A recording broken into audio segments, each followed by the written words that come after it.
마태복음 5장 1절부터 봉독하도록 하겠습니다. 예수께서 무리를 모시고 산에 올라가 앉으시니 제자들이 나아온지라. 입을 열어 가르쳐 가라사대 심령이 가난한 자는 복이 있나니 천국이 저희 것이며 애통하는 자는 복이 있나니 저희가 위로를 받을 것이며 온유한 자는 복이 있나니 저희가 땅을 기업으로 받을 것이며 의에 줄이고 목마른 자는 복이 있나니 저희가 배부를 것이며 긍휼히 여기는 자는 복이 있나니 저희가 긍휼히 여김을 받을 것이며 마음이 청결한 자는 복이 있나니 저희가 하나님을 볼 것이며 화평케 하는 자는 복이 있나니 저희가 하나님의 아들이라 일컬음을 받을 것이며 의를 위하여 핍박을 받는 자는 복이 있나니 천국이 저희 것임이라. 나를 인하여 너희를 욕하고 핍박하고 거짓으로 거스려 너희를 거스려 모든 악한 말을 할 때에는 너희에게 복이 있나니 기뻐하고 즐거워하라. 하늘에서 너희의 상이 큼이라. 너희 전에 있던 선지자들을 이같이 핍박하였느니라. 아멘. 네, 마태복음 5장 1절로 12절까지 봉독해 드렸습니다. 오늘 말씀을 통해서 산상팔복 가운데 두 번째 시간이 되겠습니다. 하나님의 위로를 받을 자라는 제목으로 말씀을 증거하도록 하겠습니다. 누구의 위로를 받는다고요? 하나님의 위로를 받을 자. 과연 하나님으로부터 위로를 받을 자가 누구인가? 오늘 말씀을 통해서 잘 깨우침 받고 오늘 이 자리에 계신 여러분들이 하나님의 위로가 함께 하시기를 간절히 원합니다.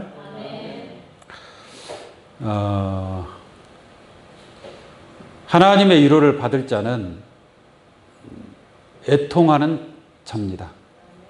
뭐 하는 자라고요? 애통하는 자. 여러분들이 살아가면서 애통할 일이 그렇게 있나요? 늘 매일 기쁘고 즐겁게 살아가기도 바쁜데 뭐 이렇게 애통할 일이 뭐가 있겠습니까? 그러나 또 살다 보면 애통하는 일도 있겠죠. 내 뜻대로 되지 않을 때 좀 마음이 아플 수도 있고 또 사랑하는 가족을 잃어버렸을 때 또 슬프고 마음이 아플 수도 있습니다. 그래서 애통하는 자에게 복이 있나니 저희가 위로를 받을 것이다 라고 말씀하고 있습니다. 이게 결론적으로 하나님의 위로를 받기 위해서는 뭐 하는 자가 되어야 된다는 얘기예요? 애통하는 자가 되어야만이 하나님의 위로를 받을 수 있다라는 얘기예요. 지난 시간에도 말씀을 드렸지만 천국은 누구의 것이냐? 천국은 아무에게나 주는 것이 아닙니다. 천국은 누구의 것이냐? 심령이 가난한 자의 것이다 라고 말씀을 드렸습니다. 그런 것처럼 하나님의 위로를 받을 자는 누구냐? 바로 애통하는 자라는 것입니다. 그럼 우리가 하나님의 위로를 받으려면 애통해야 되겠죠. 근데 애통할 일이 있어야 애통할 거 아니겠습니까? 애통이라는 것은 슬프고 아프다라는 얘기예요. 그냥 보편적으로 슬픈 차원이 아니라 너무 몹시 슬픈 사람. 예를 들어서 지금 러시아하고 우크라이나하고 전쟁하죠. 그 뉴스에서 간혹가다 보면은 그 우크라이나의 그 참상을 보면 너무 참 안 됐더라고요. 그러지 않습니까? 자기가 살던 아파트가 폭격이 돼가지고 부서지고 자기 터전이 없어진 거죠. 또 자기 가족이 그 건물 더미에 죽임을 당하고 그런 사람들의 마음은 애통하겠어요? 안 하겠어요? 얼마나 애통하겠습니까? 말로 다 표현할 수가 없는 거죠. 자기 터전도 잃어버렸죠. 자기 가족도 잃어버렸죠. 또 자기 나라를 빼앗겼죠. 나라를 빼앗긴 슬픔이 얼마나 큽니까? 우리나라도 일제시대에 나라 잃은 서름을 그 아픔과 고통을 다 당하지 않았습니까? 이게 그렇게 나라를 빼앗겼을 때, 자기 가족을 잃었을 때, 자기 터전을 잃었을 때 사람이 애통할 수밖에 없다라는 것입니다. 근데 그것은 우리가 육신적으로 아프고 슬픔이지만 성경에서 말하는 애통하는 자라는 것은 어떠한 세상적인 일로 인해서 애통하는 자를 얘기하는 것은 아닙니다. 제가 비유로서 말씀을 드린 거죠. 이게 세상적으로도 애통하는 자, 자기 가족을 잃고 자기 터전을 잃고 자기 나라를 잃은 사람에게 누가 와서 어떤 위로의 말을 건네준다고 해서 그 사람에게 위로가 되겠느냐라는 얘기죠. 그렇지 않겠습니까? 우리가 위로한다라고 얘기하면 어떤 사람이 슬픈 일을 당했을 때 그 사람에게 찾아가서 격려해주고 따뜻한 말을 해주는 것을 위로라고 얘기하죠. 그러면 자기 가족을 잃고 자기 나라를 잃어버린 사람한테 그렇게 따뜻한 말로 위로했다고 해서 참 위로가 될까요? 위로가 되지 않는 겁니다. 이게 진짜 위로가 된다라면 자기 가족을 찾고 자기 집을 되찾고 또는 자기 나라를 찾았을 때에 그게 위로가 될 줄로 믿습니다. 예를 들어서 일제시대 때 35년 동안 일제 통치하에서 그 고생을 다 했습니다. 수많은 사람들이 그 나라를 되찾기 위해서 얼마나 독립운동을 하면서 고통을 당하고 죽어갔습니까? 그런데 광복이 된 거예요. 해방을 받은 겁니다. 일제 식민지 하에서 해방을 받은 거예요. 그럼 위로가 되겠어요? 안 되겠어요? 위로가 되는 겁니다. 나라 잃은 사람에게 무슨 말로 위로가 되겠습니까? 나라를 되찾았을 때에 그것이 참으로 위로가 된다는 것을 여러분들이 깨우침 받기를 바랍니다. 그런 것처럼 하나님께서 여러분들을 위로해 주신다. 만약에 여러분들을 위로해 주신다면 여러분들의 모든 뜻, 소원, 여러분들이 원하고 바라는 모든 것을 아버지 하나님께서 이루어 주실 줄로 믿습니다. 그렇다면 애통하는 자는 어떠한 자들이 애통하는 자인가? 정말 이 성경에서 말하는 애통이라는 것이 무엇을 가리켜서 하신 말씀인가? 라는 것을 깨닫는 그런 시간이 되기를 원합니다.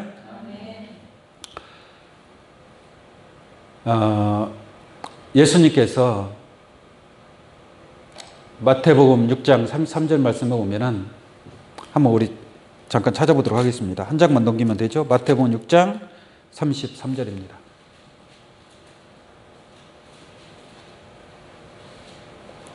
너희는 먼저 그의 나라와 그의 의를 구하라. 너희는 먼저 그의 나라와 그의 의를 구하라. 그리하면 이 모든 것을 너희에게 더하시리라 라고 말씀하고 있습니다. 예수님께서 뭘 구하라고 그래요? 그의 나라와 그의 의를 구하라. 그러니까 그의 나라라는 것은 누구의 나라예요? 하나님의 나라. 그러니까 하나님의 나라, 너희는 먼저 하나님의 나라를 구하라라는 얘기죠. 구하라라는 것은 있다는 얘기예요? 없다는 얘기예요? 없으니까 구하라는 얘기 아니겠습니까? 하나님의 나라를 구하라라는 얘기죠.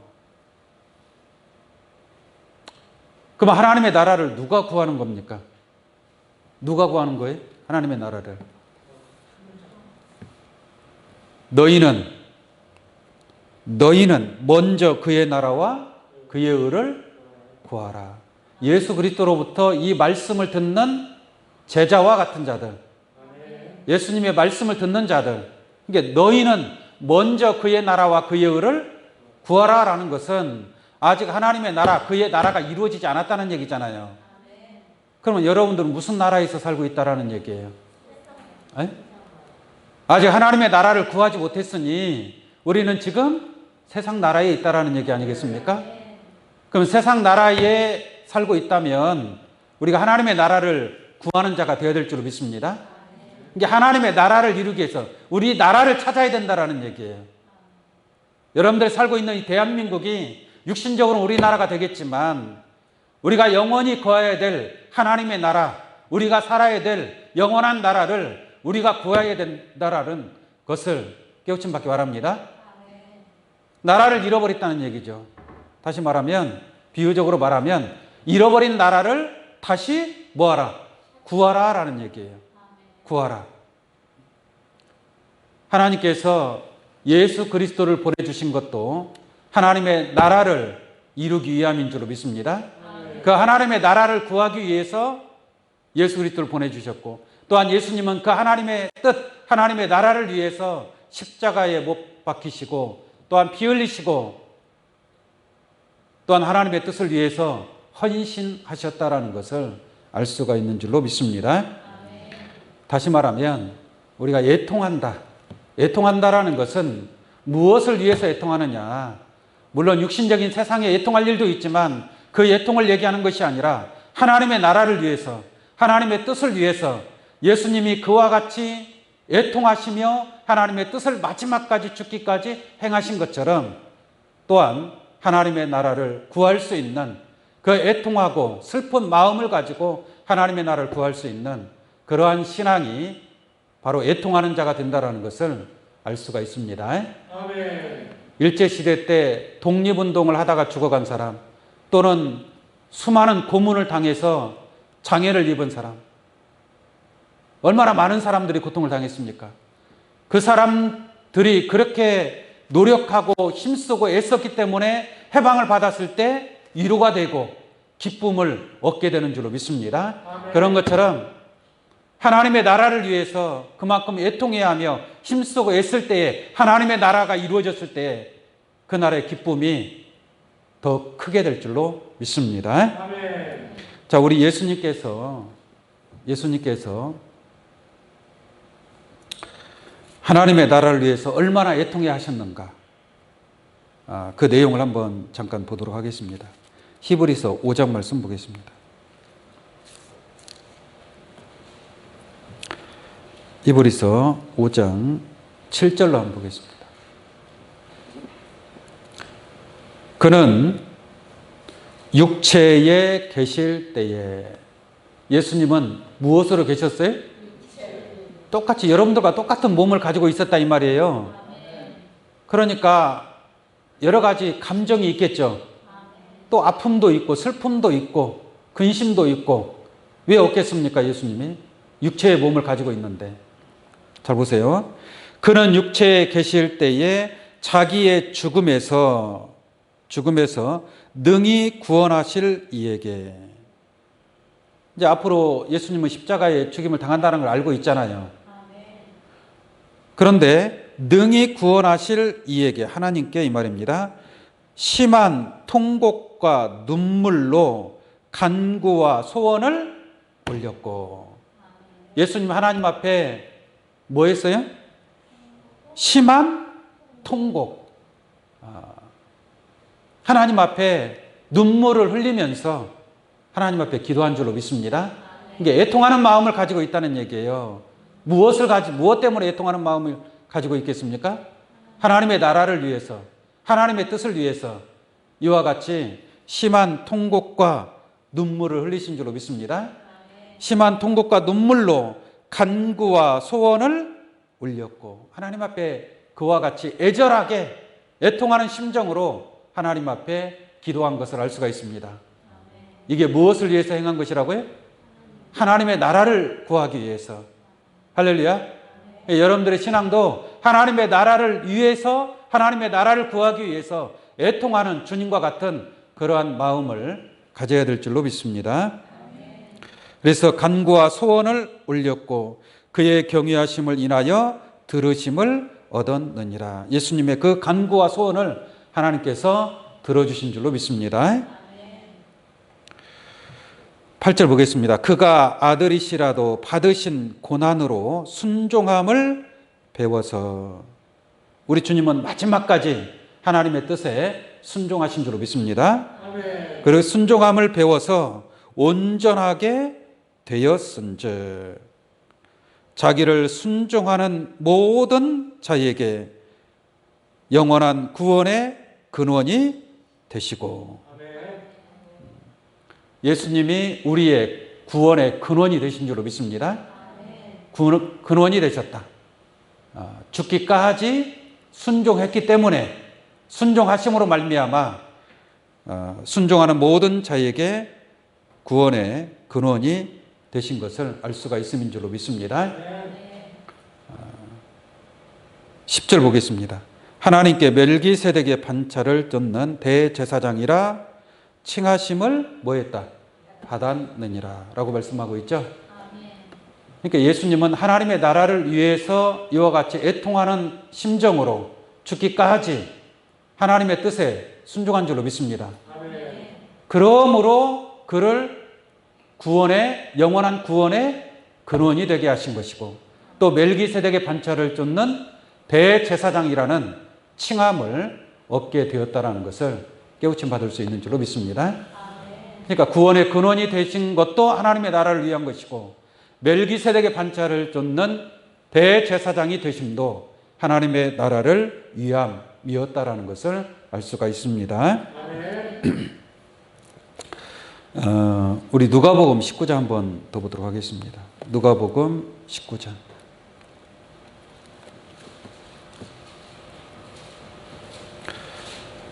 누가복음 19장 41절로 봅니다. 누가복음 19장 41절. 가까이 오사 성을 보시고, 여기서 말하는 성은 예루살렘 성을 얘기하는 겁니다. 예루살렘 성을 보시고, 그 다음 뭐 하셔요? 우시며. 울었다는 얘기예요. 뭘 보고요? 예루살렘 성을 보고. 왜 눈물을 흘릴까요? 네? 여러분들 예루살렘 성 보고 눈물 흘린 적 있으세요? 예수님이 눈물을 괜히 흘리신 건 아닐 거 아니에요. 무엇 때문에 어떤 감정이, 갑자기 어떤 슬픔이 밀려와서 눈물을 흘리신 거 아니겠습니까? 다시 볼게요. 가까이 오사 성을 보시고 우시며 가라사대 너도, 여기서 너도라고 말하는 것은 누구를 얘기하는 거예요? 예루살렘 성을 보시고 눈물을 흘리신 거니까 예루살렘 성에 사는 사람들을 두고 사는 얘기예요. 실질적인 무슨 돌멩이로 만들어진 그 성을 두고 사는 얘기가 아니라 예루살렘 성에서 살고 있는 많은 하나님의 사람들, 하나님의 백성들을 두고서 예수님이 눈물을 흘리셨다라는 것을 알 수가 있는 줄로 믿습니다. 그러면서 뭐라고 하는가 보겠습니다. 너도 오늘날 평화에 관한 일을 알았다면, 평화에 관한 일을 알았다면 좋을 뻔하였거니와. 좋을 뻔하였거니와 라고 했으니까 좋은 일이 있다는 얘기, 없다는 얘기? 좋은 일이, 그러니까 좋은 일이 있을 뻔했다 이 말이에요. 있을 뻔했으니까 좋은 일이 있어요, 없어요? 없다는 얘기. 그러니까 예루살렘 성은 평화에 관한 일을 모르기 때문에, 평화에 관한 하나님의 섭리를 모르기 때문에 저 예루살렘 성에 있는 사람들은 좋을 뻔 할래다가 좋은 일이 없게 된 거예요. 네? 그럼 어떤 일이 있는가 한번 볼까요? 지금 네 눈에 좋을 뻔하였거니와 지금 네 눈에 숨기웠도다. 이게 영적으로 소경이 돼서 이 평화에 관한 일을 몰랐기 때문에, 모르고 있기 때문에 좋을 뻔하였다 라고 말씀하고 있는 겁니다. 반대로 평화에 관한 일을 알았다면 좋은 일이 있겠죠. 참 축복의 많은 그 아름다운 축복을 받을 텐데 그 평화에 관한 일을 몰랐기 때문에 그냥 좋을 뻔만 한 거예요. 오늘날 예루살렘 성이라고 하는 것은 진짜 저 이스라엘에 있는 예루살렘을 얘기하는 게 아닙니다. 성경에서 말하는 예루살렘이라는 것은 하나님의 백성들이 모인 곳을 예루살렘 성으로 비유해서 설명하고 있는 거예요. 그럼 오늘날 영적인 예루살렘이라고 말하는 것은 하나님의 백성들이 모여있는, 하나님을 믿는 사람들이 모여있는 곳을 예루살렘이다라고 표현할 수 있는 것입니다.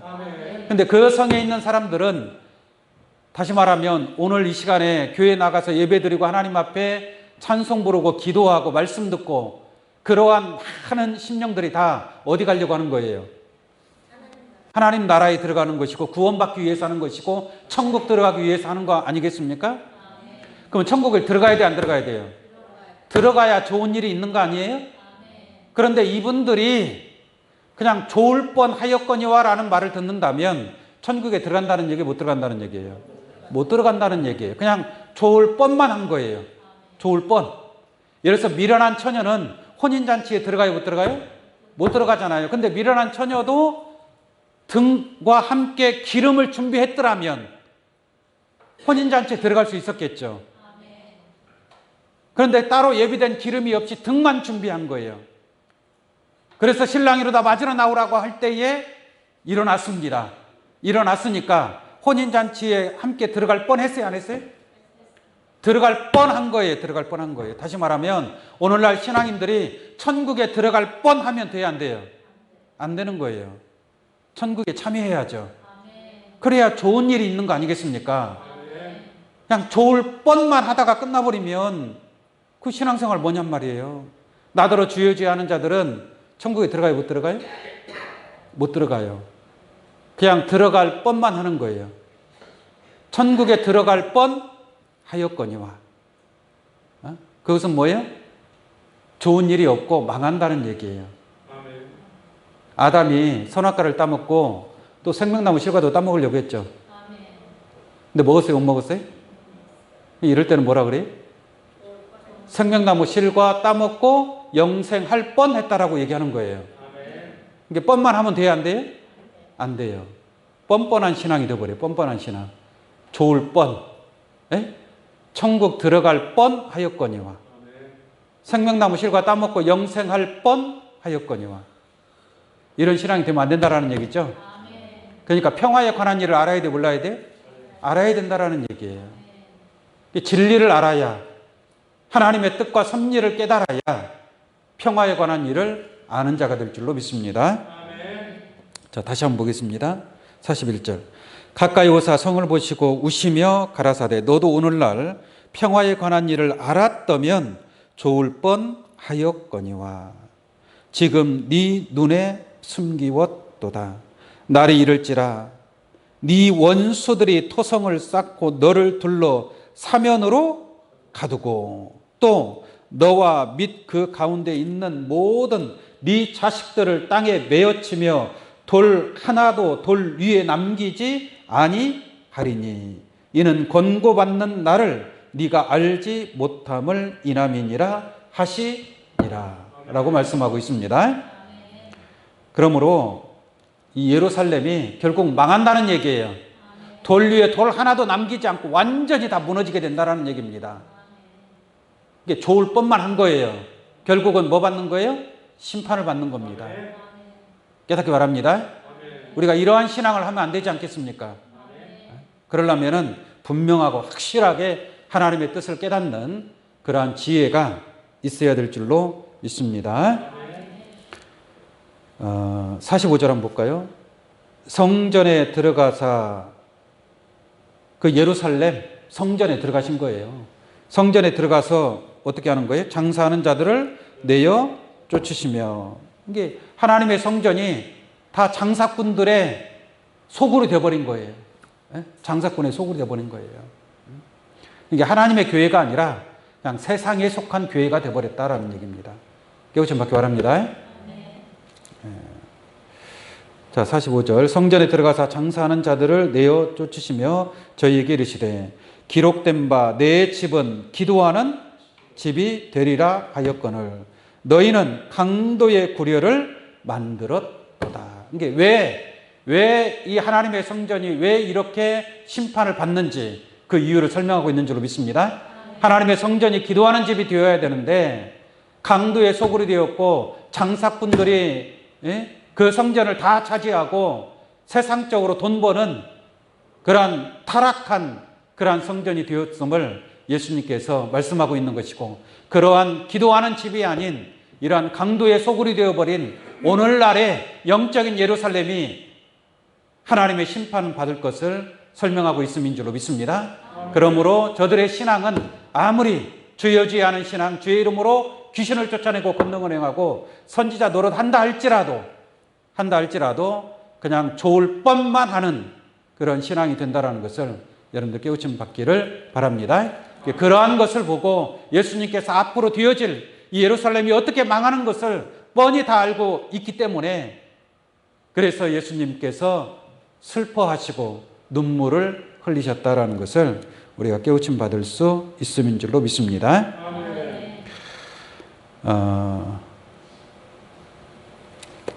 우리 에스겔서 하나 더 보도록 하겠습니다. 에스겔서 9장 말씀 보겠습니다.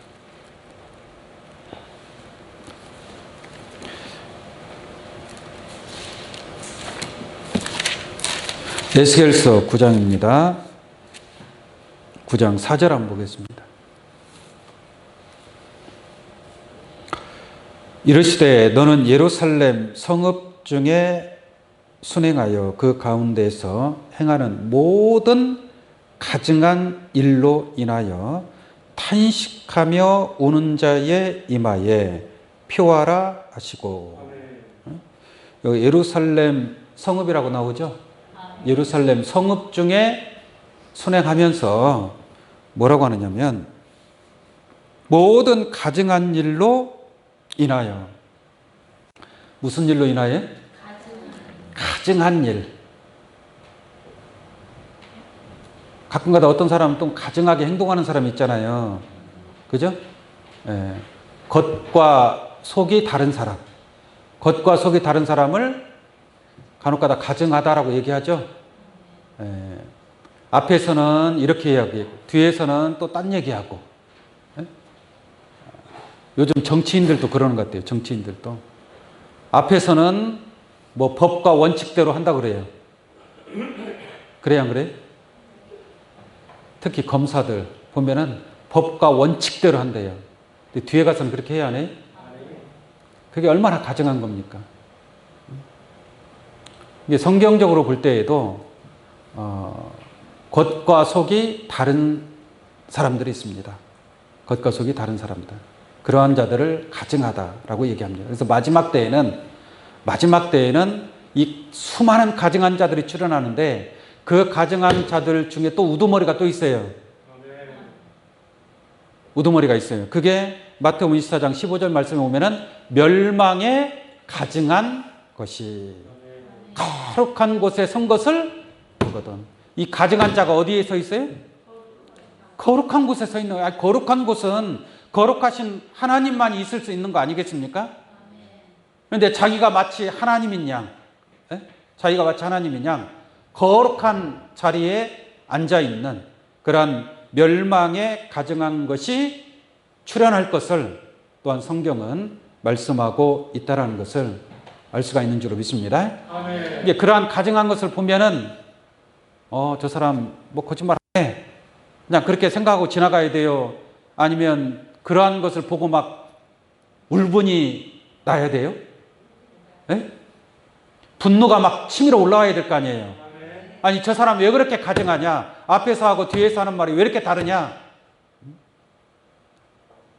그러한 막 의분이 나타나야 된단 말이에요.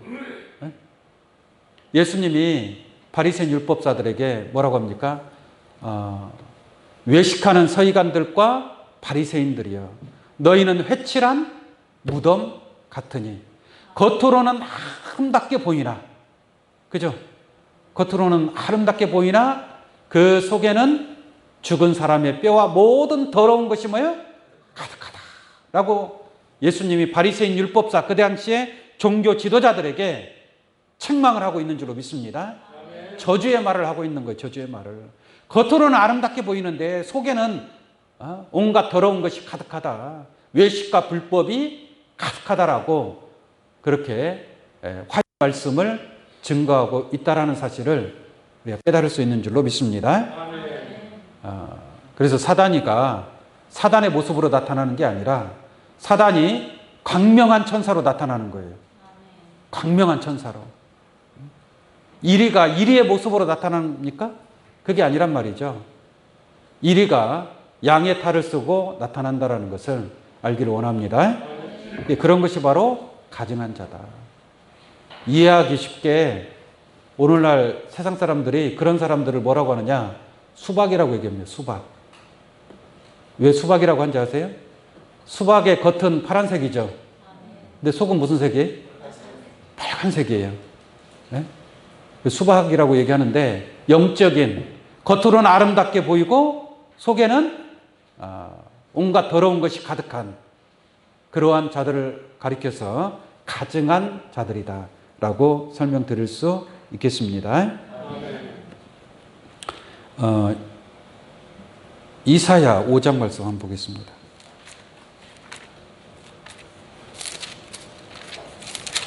이사야 5장 20절로 한번 보겠습니다.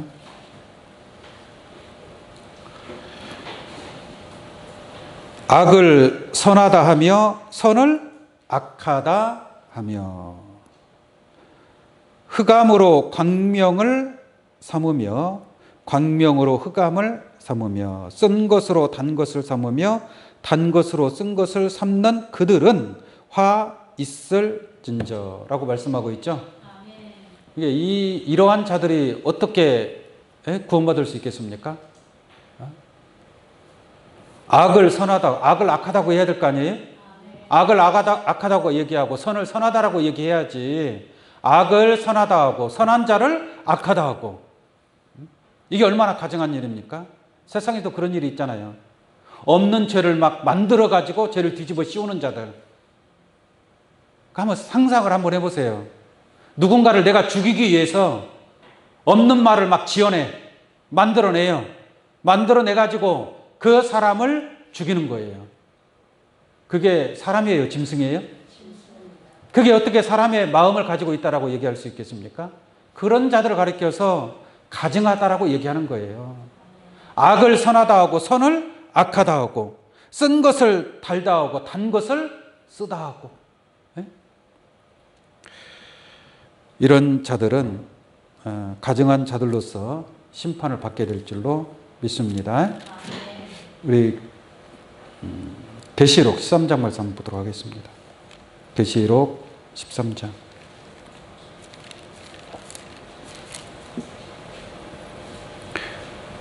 그래서 가증한 자들을 보고 가증한 일로 인하여 탄식하며 우는 자가 되어야 될 줄로 믿습니다. 이게 그러한 것들을 보고서 아무 느낌이 없고 아무 감정이 없고 슬픈 마음이 없고 눈물을 흘리는 예수님과 같이 그러한 마음을 가져야 되는데, 그러한 마음을 가지지 않는다면 애통하는 자가 아니죠. 여러분들 하나님의 뜻을 위해서 애통하는 자가 되어야 될 줄로 믿습니다.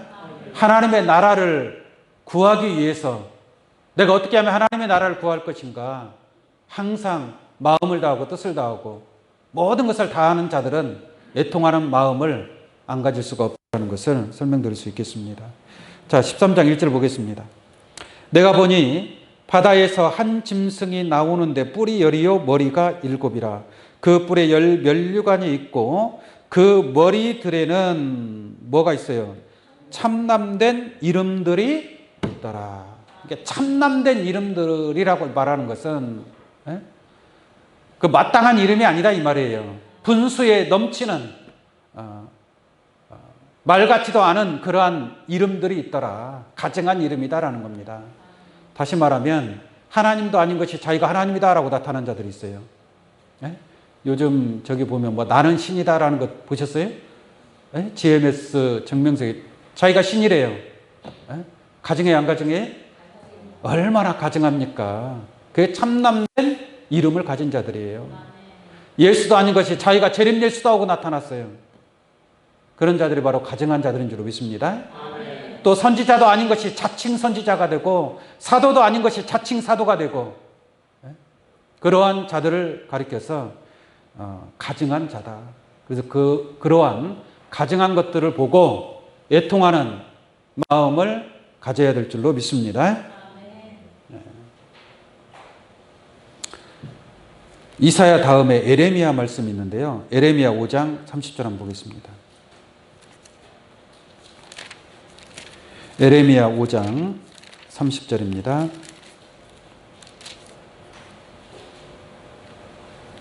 이 땅에 기괴하고 놀라운 일이 있도다. 지금 세상이 아마 이런 세상이 아닌가 싶습니다. 참 기괴하고 놀라운 일이 있어요. 어떤 일이 있는가 보여드릴까요? 31절 보세요. 선지자들은 거짓을 예언하며. 선지자들이 무엇을 예언하며? 거짓을 예언하며 라고 말씀하고 있습니다. 선지자라고 한다면 먼저 깨달은 자고 하나님이 세운 자가 선지자가 되어야 되는 거 아니겠습니까? 근데 이 선지자라고 말하는, 오늘날 선지자라고 말하는 사람들은 누구냐? 오늘날 목회자들입니다. 네? 앞에서 인도하는 인도자들이란 말이에요. 그럼 이 선지자는 누가 세우는 거예요? 하나님이 세워야 되겠죠. 그럼 하나님이 세운 선지자들은 누구의 말을 증거하는 거예요? 하나님의 말씀을 증거해야 될 줄로 믿습니다.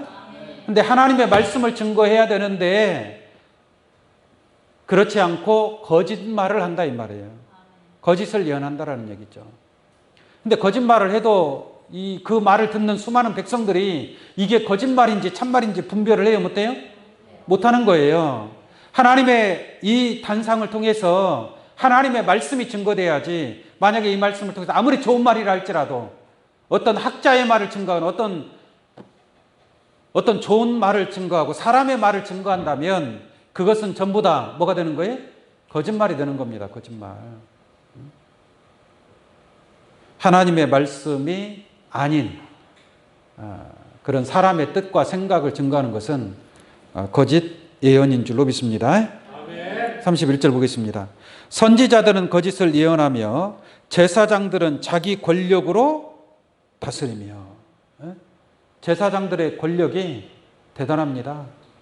그 말도 안 되는 그러한 곳에서 거기에 봉사하고 충성하고 모든 것을 다하고 그 비진리의 세뇌가 돼가지고 종노릇하는 그 사람들, 참 귀괴하고 놀라운 일이다 라고 말씀드릴 수 있습니다. 31절 선지자들은 거짓을 예언하며 제사장들은 자기 권력으로 다스리며. 그 다음 뭐라 그래요? 내 백성은 그것을 좋게 여기니. 그 교훈적인 말씀, 도덕적인 말씀, 그 말씀이 듣기 좋다고 그것을 어떻게 여기는 거예요? 좋게 여기는 거예요. 그러니 그 율법적인 신앙에서 벗어나요? 못 벗어나요? 벗어나질 못하는 겁니다. 율법적 신앙에서 벗어나질 못하는 거예요. 그래서 내 백성은 그것을 좋게 여기니 그 결국에는 너희가 어찌하려느냐. 그 결국에는 어떻게 되는 거예요? 좋을 뻔만 하고 마는 거예요. 아무리 예배를 드리고 박수를 치면서 찬송을 부르고 천국 가기 위해서 그렇게 노력을 했지만 자기를 인도하는 목자가 거짓 예언을 하고 거짓 제사장이고, 그러니 그것을 좋게 여기고 따라간 신앙들이 결국은 그냥 주여 주여 하고 좋을 뻔하다가 끝난다라는 것을 알기를 원합니다. 아멘. 이러한 가증한 일들을 보면서 여러분들은 탄식하며 오는 애통하는 그러한 신앙을 해야 될 줄로 믿습니다. 그 다음에 어떠한 자가 또 하나님의 위로를 받을 자냐? 이사야 51장을 한번 보겠습니다. 이사야 51장.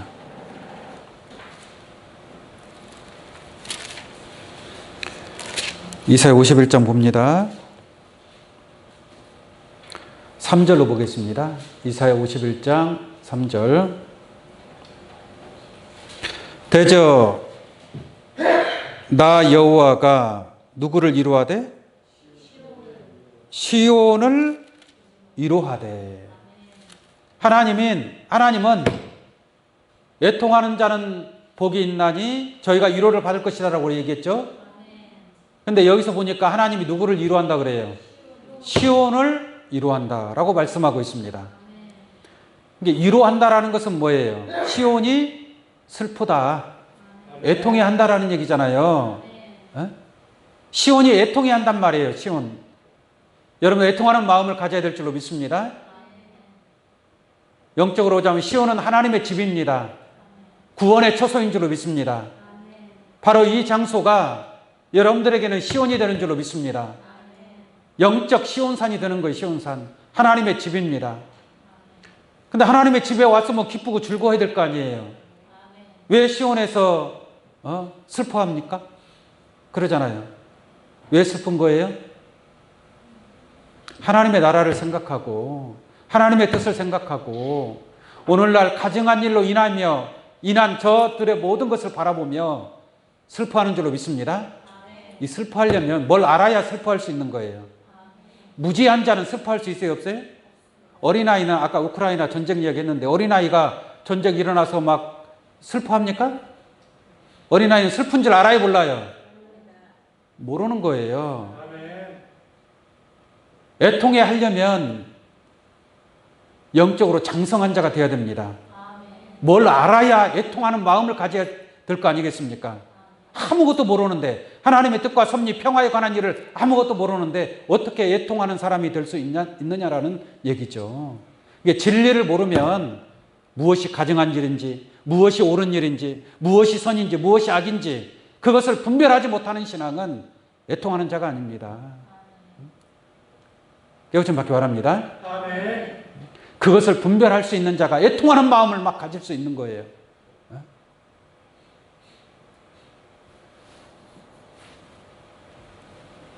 대통령이 일본에 가서 회담을 하고 국민들이 그 회담이 잘못됐다 막 들고 일어나죠.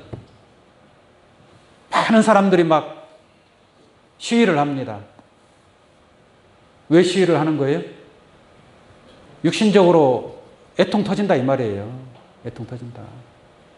그런 것처럼 뭘 알아야 애통하는 마음을 가질 수 있다는 얘기입니다. 영적인 하나님의 섭리도 마찬가지인 줄 믿습니다. 여러분들 하나님의 뜻과 섭리를 깨달았을 때 애통하는 마음으로 하나님의 나라를 위해서 정말 그 힘쓰고 애쓰는 그러한 하나님의 뜻을 행하는 신앙이 되게 될 것인 줄로 믿습니다. 자, 3절 한번 보겠습니다. 51장 3절.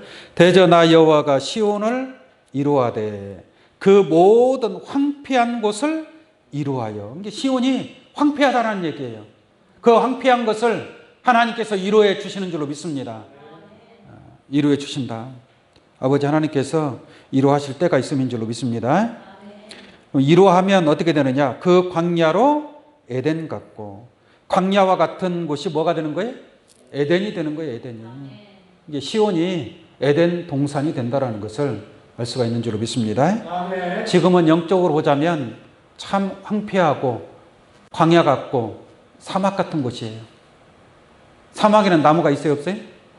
없잖아요. 듬성듬성 하나씩 자라고 있는 게 그런 데가 사막과 광야 아니겠습니까? 그런 사막과 광야 같은 곳이 아버지 하나님께서 숲이 무성한 에덴이 되고 여호와의 동산 같게 할 줄로 믿습니다. 이는 하였나니 그 가운데 기뻐함과 즐거움과 감사함과 청하는 소리가 있으리라. 이것은 하나님의 이루하는 역사인 줄로 믿습니다. 하나님께서 이루어 주시니까 에덴이 되고 동산이 되고 여호와의 에덴 동산으로 이루어지는 것이고, 그러니까 그 가운데 기뻐함과 즐거움과 감사함과 청함이 있게 될 줄로 믿습니다. 11절 보겠습니다. 11절.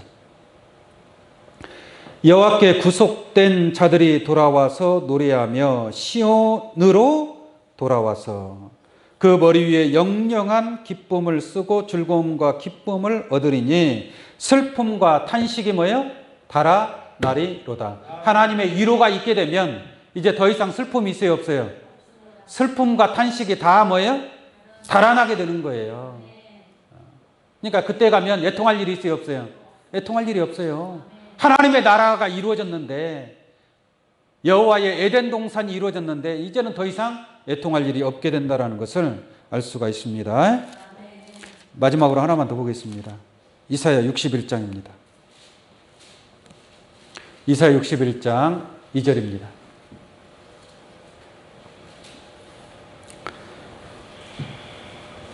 여호와의 은혜의 해와 우리 하나님의 신원의 날을 전파하여 모든 슬픈 자를 뭐하되? 위로하되. 슬퍼하는 자를 위로하되. 그러니까 애통하는, 슬퍼하지 않는 자는 위로할 것이 없잖아요. 그렇지 않겠습니까? 슬퍼하는 자를 위로하는 거예요. 애통하는 자를 위로하는 겁니다. 여러분들의 말씀을 듣고 깨닫고 하나님의 나라를 위해서, 하나님의 뜻을 위해서 애통하는 그러한 마음의 신앙을 이루어가는 여러분들이 되시기를 원합니다. 아멘. 그랬을 때에 하나님께서 모든 슬픈 자를 위로하되 무릇 시온에서 슬퍼하는 자에게, 어디에서 슬퍼하는 자에게? 시온에서 슬퍼하는 자에게 하나님이 위로하는 역사가 있게 될 줄로 믿습니다. 근데 위로할 때 뭘 선포하느냐? 2절을 다시 한번 볼게요. 여호와 은혜의 해와. 무슨 해요? 은혜의 해. 하나님의 은혜는 곧 구원인 줄로 믿습니다. 이게 구원받을 해가 있다는 얘기예요. 그 해와 또 우리 하나님의 신원의 날을 전파하여. 신원의 날은 뭐예요? 심판하는 날이에요. 심판하는 날. 원수 갚는 날. 심판하는 날. 그 날을 지금 여러분들 알아요? 몰라요? 모르죠. 은혜의 해와 신원의 날을 때가 되면 하나님이 전파한다 이 말이에요. 그래서 그날과 그때는 하늘의 천사들도 모르고 아들도 모르고 누구만 아신다? 아버지만 아시느니라. 이게 그날과 그때는 아버지만 아신다 이 말이에요. 이게 그날은 심판의 날이고 그때는 은혜의 해인 줄로 믿습니다. 은혜 받을 때다, 구원 받을 때라 이 말이에요. 그날을 하나님께서 전파할 때가 있음인 줄로 믿습니다. 그 전파할 때에 모든 슬픈 자들을 위로하고 시온에서 슬퍼하는 자에게 이제 그 날을 여러분들이 그 날을 그 은혜의 해와 신원의 날을 전파할 때 그 말씀을 듣고 깨달았을 때에는 더 이상 슬픔이 있어요, 없어요? 이제 더 이상 슬픔이 없게 되는 거예요. 우리에게는 소망이 있고 구원이 있고 위로가 있음인 줄로 믿습니다. 하나님의 위로가 나타나게 됩니다. 다 어떻게 위로하시는가 한번 보겠습니다. 3절 볼게요. 무릇 시온에서 슬퍼하는 자에게 무엇을 주어? 화관을 주어. 화관이 뭐예요? 아름다운 면류관이에요. 아름다운 면류관. 그냥 면류관이 아니고 화관인 줄로 믿습니다. 아름다운 면류관. 화관을 주어 그 죄를 대신하며. 뭘 대신하며? 죄를 대신한다. 죄라는 것은 뭐예요? 뭐 물건이 타고 남은 것들 아닙니까? 싹 탄 거예요. 여러분들은 죄가 됐습니까? 하나님의 나라를 생각하면서 내 속이 시커멓게 탔다라고 얘기하죠. 이해 가세요? 하나님의 나라를 너무 생각하고 아버지 하나님의 뜻만을 생각하니까 예수님과 같이 그 마음이 죄가 되는 거예요. 죄가. 그래서 죄 대신에 무엇을 준다? 화관을 준다라는 얘기예요. 화관을. 그만큼 애통하는 자에게 하나님께서 화관으로 위로하시는 줄로 믿습니다. 그 죄를 대신하며 희락의 기름으로 그 슬픔을 대신하며. 전에는 기쁨이 없었어요. 물론 시온에 왔으니까 하나님 말씀을 듣고 깨달음에 소망이 넘치니 기쁨이지만 그러나 또 하나님의 뜻이 하나님의 나라가 이루어져야 될 줄로 믿습니다.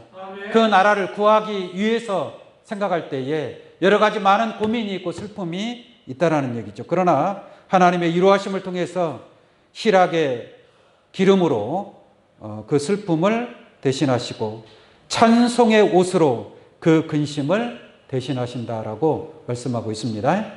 이것이 바로 하나님의 위로하심이다라는 것을 여러분들이 깨우침 받기를 바랍니다. 죄 대신에 무엇을 주신다? 화관을 주시고 슬픔 대신에 희락의 기름으로 축복하시는 줄로 믿습니다. 근심 대신에 무엇을 줘요? 찬송의 옷을 입혀주신다 이 말이에요. 그러니 더 이상 이제는 슬픔이 없고 근심이 없는 애통함이 없는 그러한 하늘의 하나님의 위로하심이 여러분들에게 함께할 줄로 믿습니다. 오늘 말씀을 통해서 하나님의 위로를 받을 자, 하나님의 위로를 받을 자는 하나님의 나라를 위해서 애통하는 자인 줄로 믿습니다. 또 가정한 일로 인하여 탄식하며 우는 자가 되어야 될 줄로 믿습니다.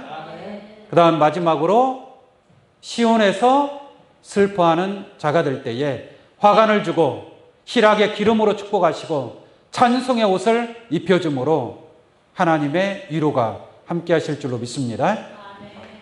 그러면 더 이상 이제 애통할 일은 있어요, 없어요? 애통할 일이 없죠. 그래서 이 애통하는 자들은 저희가 위로를 받을 것이다. 그러니까 위로를 받는 것이 바로 새하늘과 새 땅을 유업으로 받는 것인 줄로 믿습니다. 계시록 21장 4절 말씀에 새하늘과 새 땅을 허락하여 주시고 그 새하늘과 새 땅에 참여하는 자들은 다시는 사망이 없고 애통하는 것이나 곡하는 것이나 아픈 것이 다시 있지 아니하는 그러한 새하늘과 새 땅으로 아버지 하나님께서 이루하여 주실 줄로 믿습니다. 하나님의 뜻을 위해서 애통하는 자로서 하나님의 위로를 통하여 새하늘과 새 땅에 넉넉하게 참여할 수 있는 귀한 여러분들의 참된 신앙이 되시기를 예수의 이름으로 축원합니다.